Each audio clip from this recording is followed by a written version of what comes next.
Hey, everyone on YouTube. Sorry. Hi, YouTube. Jacked up. Etiana's here. Hello. Start a new book today called The Culture Code. It is going to be excellent. We are only covering the introduction and chapter 1 just so we can get our feet wet. And then also Wednesday, we will start a live with Stephanie Cranky.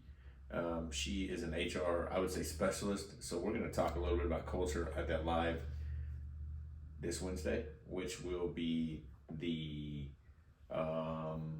Sunday, Monday, Tuesday, the 26th at 7 p.m. I'm just doing the math in my head. Sorry. But check it out if you can be with us or go back and watch it. It'll be, I believe I'm going to try to do it on Instagram and Facebook. I don't know if we've tried that before. I think we have, but we'll figure it out. Episode, what is this one? 117. So it is called The Culture Code by Daniel Coyle. So get ready. Etiana. Sorry. No, you're good. I'm going to do the introduction and then Okay, I'm good. 3, 2. Everyone, welcome back to the Made for Work Consulting Podcast, episode 117. We are a podcast, if you're just joining us, where we unpack leadership and personal development, and we talk about practical ways to grow as an individual. Because if we're going to lead anyone around us, we want to make sure that we're growing. We want to make sure we're growing also so that we can continue to pass on anything that we learn. One of the ways that we grow on this podcast is by reading books. And today we're covering a new book called The Culture Code by Daniel Coyle. But before we do that and get into that, Etiana, welcome back. Thanks for having me. Jamie's out. And so, how's it going? It's going well. It's been a busy morning. I feel like my work wife's getting married today, so I'm excited and celebrating, but also that means I am doing both of our jobs for the next 2 weeks. And I got the first little taste of that the past 2 days, and oh my gosh. Yeah, we talk a lot about, if you're new to the podcast and you go back and you just hear interjections by Etiana, she, tell them where you're at and what you do. So I work at Two Branded. We've kind of branched off. I work at the warehouse because I'm their production manager and one of the graphic designers, which means I make shirts for anybody. Custom shirts, I make shirts for the storefront. And then after being there for a while, they found out that I love systems and build systems and enforce systems, even if people don't want them. And so then they made me a production manager because, we started having an actual production schedule. Maybe if you have you ever posted a picture of your whiteboard? Oh, I mean, I know you're doing stories, but have you posted an actual picture? So not on my actual Instagram. I was gonna say so people would go see systems and processes. Yeah. I do have a tab on my Instagram. I can't remember what those things are called right now off the top of my head. But basically, it's everything highlights. I do. Oh yes, my highlights. It's called shirt making, and so it's nothing but all the things I do at work. So. Yeah, Etiana has a mind for systems and processes. So when you're a creative person and you can combine that with systems and processes, it works out well. I make dreams come true. So shout out to who's getting married? Megan Farrell and her husband Jordan Weber. So after today, she'll be Megan Weber. Nice. I love her. So today, man, we are starting a new book called The Culture Code: The Secrets of Highly Successful Groups. This was probably mentioned back, I don't even remember when, somebody told me to go over it, but we went over so many different books. But we picked this book because everywhere that we go, everywhere that we work, everywhere that we walk into, there's a certain kind of culture. And I think right now there's a buzzword, or culture's a buzzword, because coming out of COVID, everybody's coming back to work. People have been remote. Now, I think people are beginning to see, I know that people are starting to see they better have a good culture or people are going to leave, because people have left, people have quit their jobs and they're calling their careers to go do something else because they want to go to a place where they feel valued. And it's not fake, but it's genuine. You know what I'm saying? Yeah, I think that's something my generation really, really cares about, is how we are received and how we're treated in a workplace. So that's why you see a lot of people working, not just because of COVID, but people work from home. People want to be in charge of their own schedules. And I think that's something that I really do love about my generation. We don't just do your typical 9 to 5 that everybody's kind of been taught to do. Yeah, and I think it helps us that are older, and we need to do this all the time, is to think outside the box. So real culture, what I wrote down, is contagious and people want to be a part of it. I also feel like there's some people that hate the word culture or tend to brush it off, that culture is important. And sometimes it goes back to what we've discussed before in Command and Control or Trust and Inspire. is there's a new way to lead. And if you're trying to lead that old way and you paid no attention to culture, then there's probably frustration, there's probably no trust, and there's probably every man for himself or woman for themselves on your team, and that's probably not a place you want to be. And again, that's one of the reasons for covering the culture code. So this book's going to be a challenge, and it's going to challenge our way of thinking all the way around. So today we're going to open up with an introduction and chapter 1, just to get the tip of the iceberg on what this book's going to cover. But then also this Wednesday, we are going to do an Instagram live and hopefully a Facebook live. I think we've done it before. We have. We just went on a phone and a computer, right? Yep. Or whatever, iPad. I think it was my iPad. Yeah. So we're going to do an Instagram live and a Facebook live this Wednesday at 7 p.m. with Stephanie Cranky. And the reason Stephanie Cranky is because she's like an HR specialist. I know she's so in tune with culture wherever she's going. And I think she just launched her new business called Inspire HR, something like that. HR Inspire. Stephanie, forgive me. But this Wednesday, April 26th at 7 p.m. So Sweet. The culture code. Etiana, are you ready? Yes, sir. So introduction, one of the things I want to do is just cover the introduction. We rarely do that, but there's some good things in here. And what he called the introduction was when 2 plus 2 equals, when 2 plus 2 equals 10. Did you see what I put? I put when 2 plus 2 equals 2. Oh yeah. When 2 plus 2 equals 10. And here's the main idea of the introduction.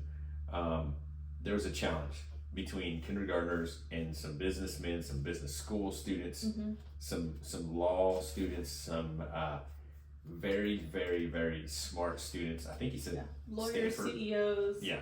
Yeah, MIT students. And they were told this: you get 20 pieces of spaghetti, uncooked spaghetti, 1 yard of tape, 1 yard of string, and 1 standard marshmallow. And again, dozens took the challenge. And in the end, when they were supposed to build something, I guess tall, or who could build the tallest structure, he said, if 2 plus 2 equals 4, then you would think that the business, the students, all those people, all those older people beat the kindergarten teams. And it didn't happen. Nope. They Isn't that beat them crazy? every time. The kindergarten team beat them every single time because they weren't worried about their status, like where they fell in the group. Yeah. They were focused on the actual task at hand. Yeah, he said there was not shoving and pushing, but there was like, hey, do this, shoulder to shoulder. Exactly, shoulder to shoulder, rather than someone going, well, let's look at the boss or the CEO and let's wait for him to decide where the marshmallow goes. No, they were working together, right? Yeah. So I think it's interesting because I would have picked maybe the Stanford students that I guess I would think are smart, which they are smart. It's not taking anything away from them. But these students were kindergartners. Yeah, and he says it too. He says, our instincts have led us to focus on the wrong details, right? So we're focusing on qualifications, right? Certain type of communication skills, right? How do they fit? How do they form systems? But the truth is, the kids were just focused on like all achieving this goal, right? Whereas he says, so the other teams are focused on status management, right? Yeah. So that's things like inefficiency, hesitation, subtle competition, which that one stood out to me. I was like, oh yeah. Yes. And those are all things that like those little kids just haven't been taught yet. They don't care about that. They don't know about that. They don't know that you might have a rank above me. They're just like, nope, we're all in kindergarten. We're all here to be kindergartners. How old is a kindergartner? Like 5. Isn't that 5, crazy? 6. Yeah. Because if we can start thinking that way, again, going back to our culture, if you're working at a place where I know competition is good to an extent, but if you're working as a team, then I think you would accomplish things because you know your team. But if you're working as a team and you're having to every man or every woman for herself and having to look out without a circle of safety, then you're going to do things that are just going to be good for yourself, right? So again, going back to what you had just read, I believe that they have no idea of rank, but they know what it means to work together because they're friends, and they, again, shoulder to shoulder rather than this ladder rank. So this was the other thing that they said was that all of the kindergartners were like really focused on like achieving this goal, right? While instead the other groups were focusing, so they were focused on the task. The other groups were focusing on navigating their uncertainty about one another. So they weren't sure about their about the person next to you. Yeah, like about your actual teammates. What he's gonna do. Who cares? Yeah. Like we have a vision and a goal. Let's get there. That's interesting. So again, going back to what you just said, if your culture right now, this is right out of the gates. If your culture where you work or if you're leading a team, or if you're listening to this and you go, man, I don't know what kind of culture we have. So if you're leading a team or part of a team or in a culture where what you just read is, I'm more worried or concerned about the person next to me and what they're going to bring to this meeting or whatever, that's completely not the culture that you want to build. You want to be excited to be a part of this person bringing something to the team so that you can add to it, not one up them, but be together in it with them. So I wrote on here, I remember being a sophomore. No, I remember being on the sophomore B team as a junior. So we had, it was illegal. I don't know how we did it, but we had so many juniors that we weren't allowed to play basketball with the real good kids. So they put us on the sophomore B team. So we have juniors and sophomores and freshmen on a sophomore B team. And we, all of us juniors were pissed because they called us a sophomore B team and we're juniors. But then the coach would put us up against the JV or the varsity, and for some reason we would win. And he would get pissed. The varsity coach would get pissed because he was thinking, how can you lose to a team that they're just not as good? They're the bad news bears. And so what I wrote down was, they counted us out. They didn't know our level of talent. They underestimated our chemistry, and we were all close friends, which we were all close friends because we were like, dude, they think we suck at basketball, but we're pretty good. But again, that's the team mentality, not we're on varsity, so we're going to carry this. We're going to get a letter for varsity for lettering, and we didn't care about that. We cared about playing basketball together. Yeah, and just you have a having shared fun. vision. There you go. Right. Which we sucked. But your shared vision was probably to prove them wrong. Yeah, and it was. And so, as we go into the book, Etiana, I think that's what he's going to be talking about. How do you get to the culture where these kindergartners were at? He breaks the book up into 3 parts. Number 1, which we're going to start today, is the first section is build safety. And if you and I went back, I tried to, and it was the circle of safety that I believe Simon Sinek talked about when we discussed Leaders Eat Last. And I thought it was a title, and it wasn't. But if you go back to the first book we covered on this podcast in episode, I believe 2 on to like 12, it was, he talks about circle of safety. He talks about that was your 300 image, right? 300. Leonidas and the why am I forgetting? The Spartans. Yeah, that they held their shield up for the person next to them. So there's a circle of safety. But if you're carrying a shield for yourself, you aren't going to be very safe because your back was going to be exposed. So I believe that, I don't even know because I haven't read that far in advance, but I believe we're going to get into that. Building safety is not just for yourself, but it's for the team. So first section is build safety. The second one is share vulnerability. That'll be interesting. Because I think nowadays, like you said earlier about your generation, I still think that people that are old school don't want to hear, they don't want to hear vulnerability, but that's what brings vulnerability, or that's what brings a team together, because you begin to see that we're not just here to pull a paycheck, we're here to work as a team. This is where I thrive, is in like the vulnerability spot, and then I say it all the time, but one of my biggest strengths is as a connector, and this is how I do it every time, is I start by sharing like, oh, I'm feeling a little insecure today about my job. Yeah. And that opens the door for everyone to be like, oh, you feel that way too? Yeah. Right? Vulnerability. It's like So, my superpower. When you've talked before in the past, you said that you go up to people and ask how their weekend was, or how their day was, or how their evening was. Yeah. Is that part of you trying to build that culture of vulnerability? I mean, it's not too much vulnerability, but you're coming in instead of asking me about. It's letting them know that they can talk to me about something that's not task related. Yeah. And no matter what they're saying to me, I receive it. Good. And I hear it. Yeah. And I listen. Yeah. And so, that's how I do that. And I think here's what I encountered this week under vulnerability, or here's what, it's a challenge to me. I don't ever want to call someone or text you. Like, I mean, there's times that I go, man, we got to discuss the podcast. But if you and I haven't talked, I don't want to ever come across, why is he texting me? You know what I'm saying? And I know I've done that because there's so much, because we got disconnected, right? So there's people in my life, like my mechanic. I hate that I only talk to him when my freaking car is broke, right? Yeah. But then when he comes over or we're on the phone, he's not somebody that I typically would talk to, but we talk on the phone for 15, 20 minutes. He stays outside my house for a couple hours, but we catch up. And it's like we never were disconnected. But if you're only creating a culture where you want something from someone, again, what we say about intentions, they smell from a mile away. Yeah. Yep. Reciprocation is the most important part of it. Right? Yeah, exactly. You're right. Give and take. So first section, build safety. Second section is share vulnerability. And 3, establish purpose.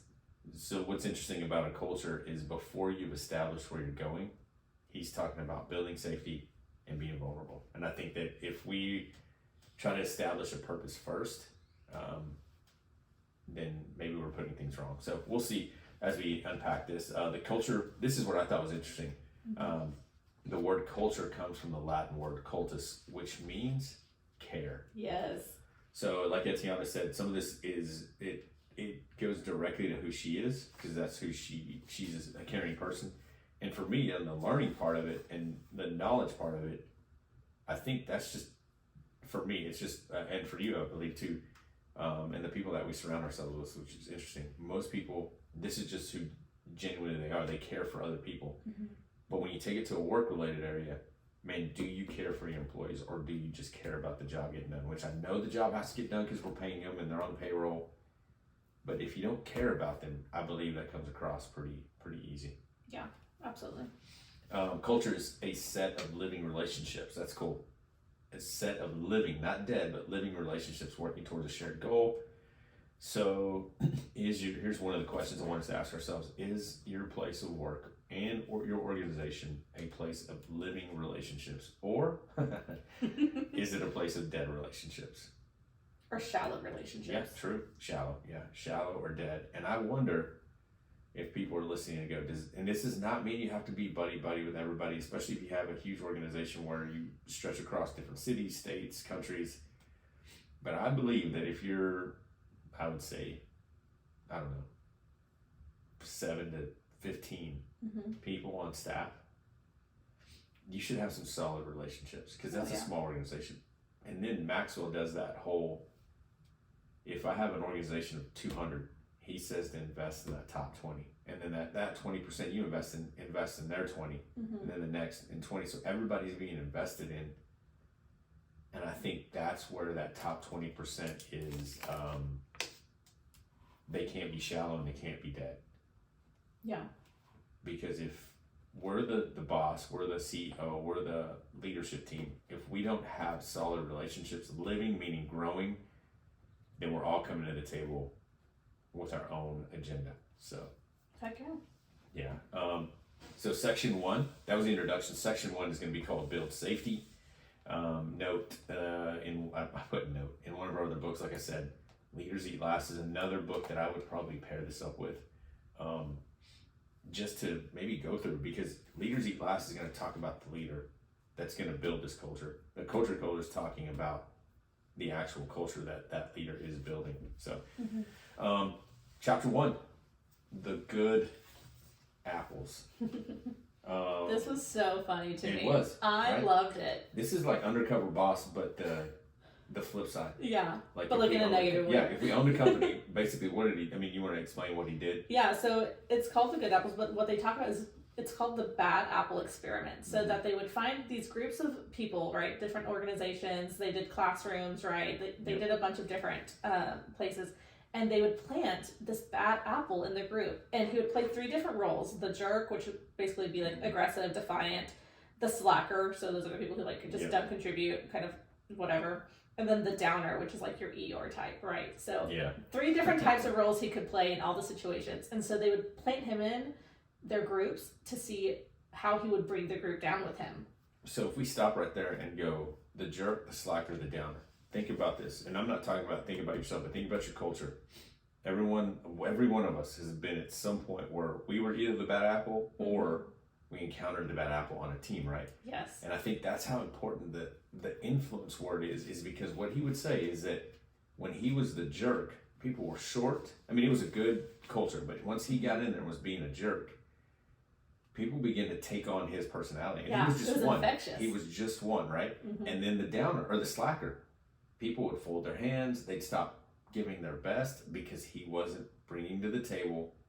100%. And again, I go back. It's so interesting that we're talking about this because when you raise the bar of your team, one person can lower it, And then what happens? Everybody begins to fall. And then the downer, I mean, I guess he was, he would say negative things. He would always bring a negative aspect to a positive thing. Mm-hmm. And then they started to feel like the weight of that. The same way, yeah. And what was interesting is if you had 5 to 10 people that were not a jerk, slacker, downer, no one challenged that. Yeah. That's what's interesting is no one challenged. Yeah, that. He said that he expected that other people would get like upset or annoyed with him, but instead they all just related with him and then contributed to that same like feeling in that group. Yeah. Which is, because I was like, that's so weird to me, because I'll be with a slacker for 2 seconds and I get aggressive. Yeah, and I think, and yeah, we'll talk about being aggressive because what happened was he was reached by someone who was non-aggressive, but asked questions or encouraged or Talking about Jonathan? Yeah. Yeah. You use the word Jonathan, right? But I wonder how many of us are in situations with the bad apple. And instead of asking questions, we take it and just internalize. And then you build a story of he or she is a jerk, he or she's a slacker, he or she's a downer. And you don't ever ask them questions or give the feedback, the opposite feedback. I mean, I keep going back to us when we were in high school or middle school and you have group projects and someone doesn't pull their weight, right? Bro, that's triggering. I can't. I'm telling you. And were you that kid? No, I wasn't. Okay. I think I was more nervous all the time to go, if I don't get my work in, these people are going to suffer because of me. And I sucked it. I hated school. Yeah. And so I barely inched my way by. I was the opposite. I was a control freak. So I was like, I'll do my part and I'll do your part. And I don't trust you, so I'm going to do your part too. So y'all just put your name on the end of it. Yeah. And then we all get hundreds. But think about it. If you're at a table of 4 people, you know, when they put your tables together and then you have all these ideas and then someone will go, but... And you're like, what? But what? Yeah. And then you're going, have y'all, but guys, you know what? I don't think this is going to work. And you're like, son of a gun. We had so much momentum and now. Yeah.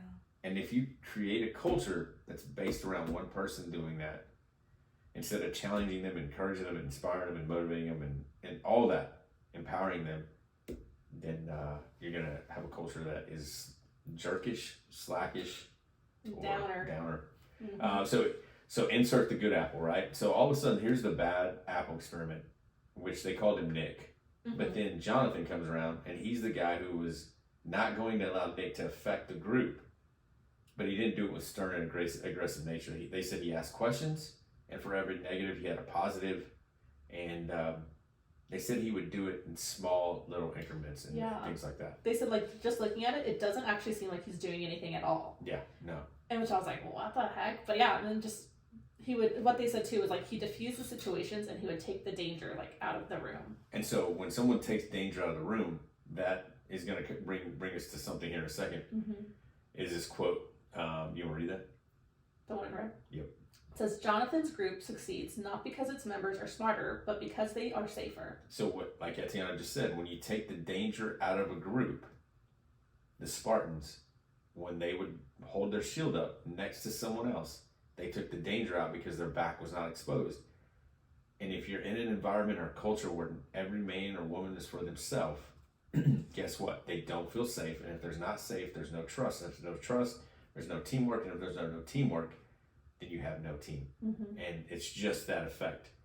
But when Jonathan would come in and help people feel safe little by little, guess what happened? The conversation would turn and we would start to have a safe environment where people would work together. Yeah, they said too, so Nick the bad apple, right, was getting frustrated because Jonathan just like wouldn't let him ruin it. Yeah, and so he said that even at times Nick would catch himself being helpful. Yeah, like he said he was buying into the process. And you're like, wait a minute, that's not what my goal is. Yeah. So if we were to stop real quick and I ask you what, maybe if we can fire top 3, what makes you, I guess, feel safe and or a part of a team?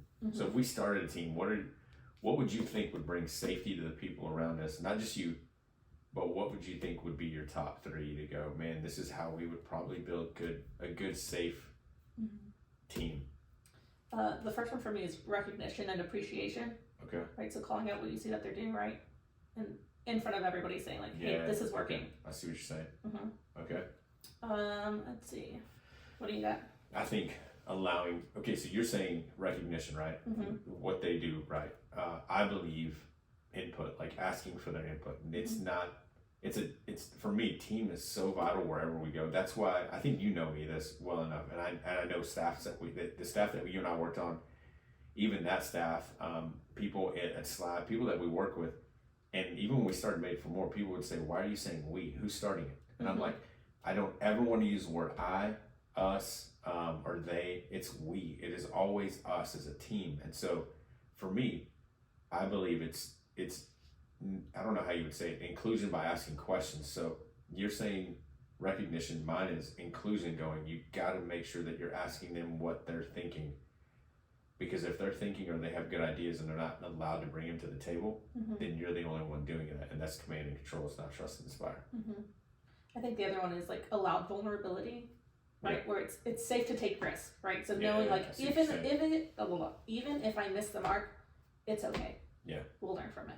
Good, that's good. And what's funny is I think of how to do that. So when you think of how, I always go straight to food. Like if you can bring if you say, hey guys, we're gonna break for lunch, but I'm bringing lunch in and we're just gonna sit around the table.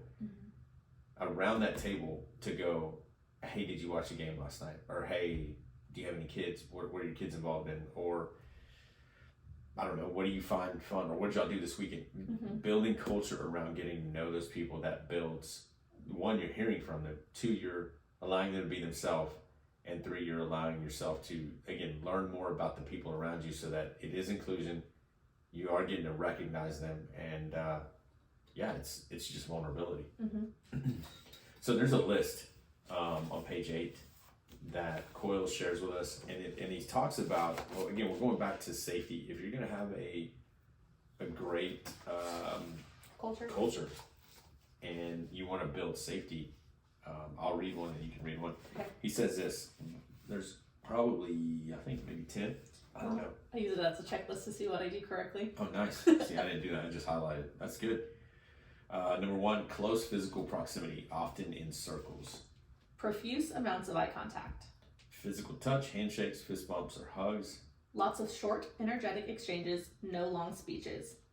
High levels of mixing, everyone talks to everyone. Few interruptions. Lots of questions. Intensive, active listening. Humor and laughter. Small, attentive courtesies. Thank yous, opening doors, etc. So again, if you're going to build a safety culture, that's going to, again, if they're safe, there's trust. If there's trust, there's teamwork. If there's teamwork, you got a team. Is there one on there that you go, man, this is good for you? Like I do it well, or like it stood out to me? That you value. Yeah, that stood out to you. Let's see. I think for me, it would probably be humor and laughter. Okay. Man, we had a lot of that. Yeah, that's something I bring everywhere I go. Yep, same. I do. And I think sometimes it comes across as, are you slapping working? Off? Yeah. But we're getting things done. It's discipline equals freedom to me. I think I got one of my favorite compliments ever a couple weeks ago from somebody that actually, we used to bump heads a lot at work. Yeah. And he told me, he said, you are an energy generator. He said, everywhere you go, that's good. You create energy. It was a good compliment. That's awesome. I was like, thank you so much. And it's true. And I love that I work on a team now. So like we just had this boutique crawl, and Jennifer, the owner, specifically said, I'm going to place you at the front because you're going to be the first person that they encounter. Like, that's you're going to create the feeling. And sure enough, I got there and was like, I'm changing this music. Like, I was dancing around. I was talking. I had a drink in my hand, a coffee, like lemonade thing. Yeah. Not a drink. Just to be very clear. Yeah. And when I left, because at some point, Jennifer always sends the three of us, like, top girls to go out and, like, do the boutique crawl and talk to everybody. I left. And Jennifer said immediately you could feel the difference of like, you weren't here, the music was weird, like nobody was talking to anybody. She said, but you came back and you like brought it back to life. It's because you have an eye for that, but also the thing that I like about that is that if you're an owner or the lead of an organization, place people where you know they're going to be gifted at and that they can utilize who they are.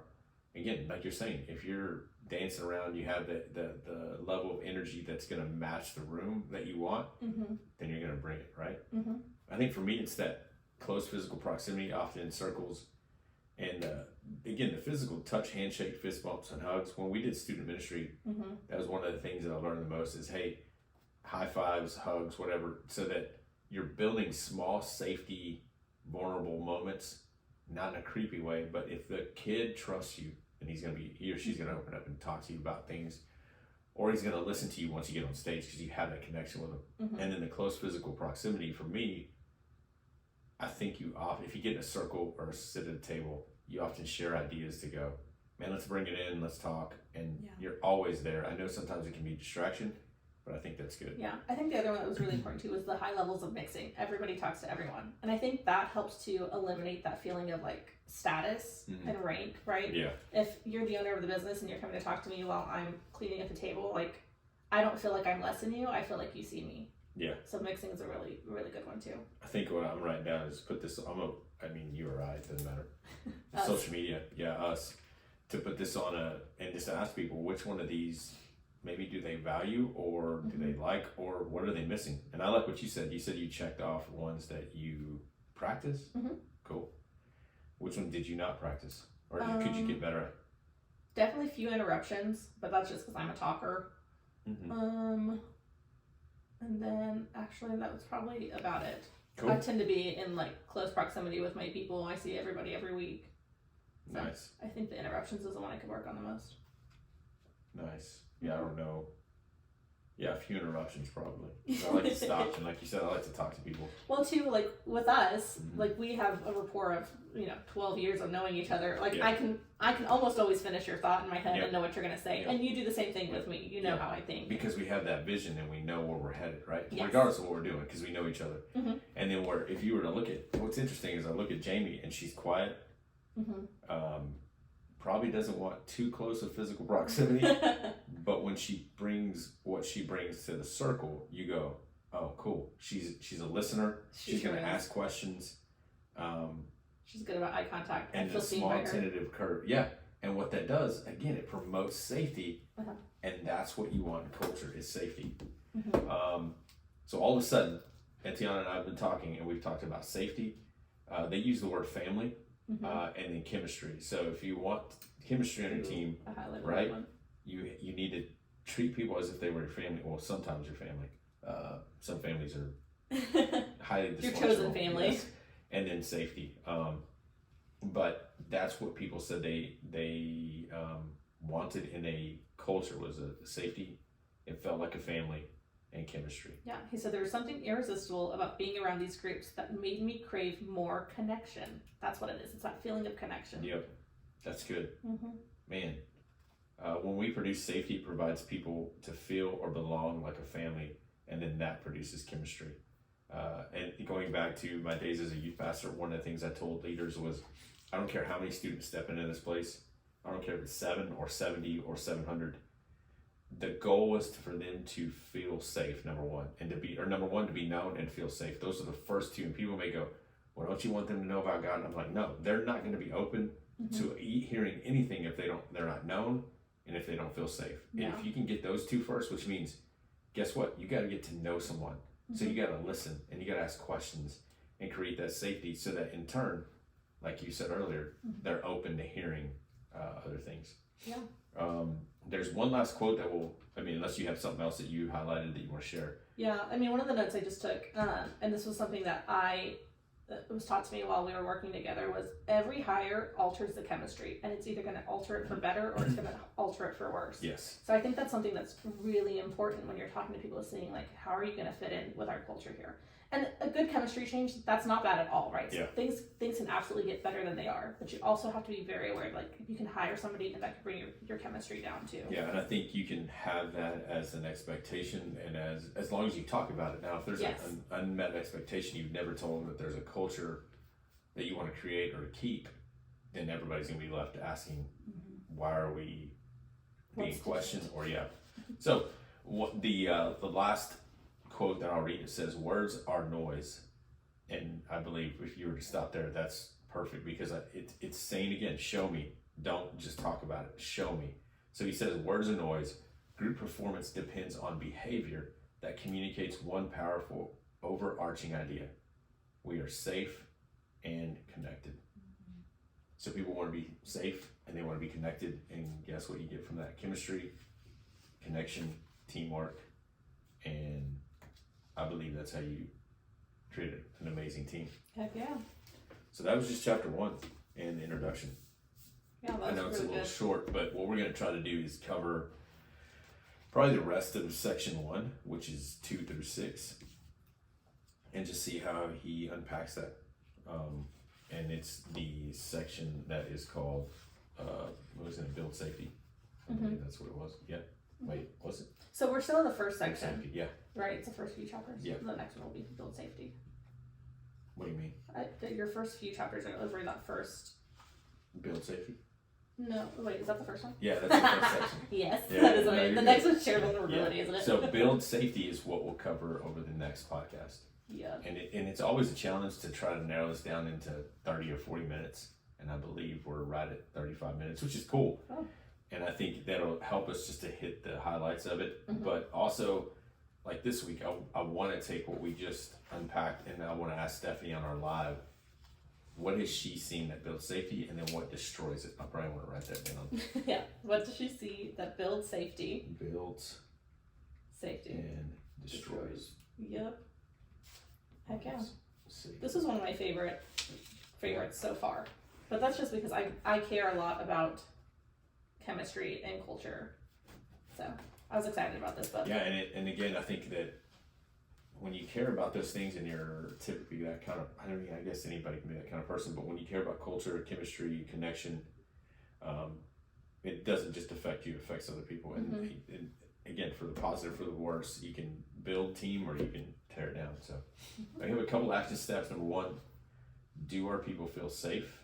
Do they feel like they are a part of a team? I mean, a part of a family. So when you look at your culture today, be honest with yourself. If you're leading a team, if you're leading an organization, do our people feel safe, and do they feel like they're a part of a family? Every family is going to be dysfunctional, but a family where we create safety, vulnerability, connection, chemistry.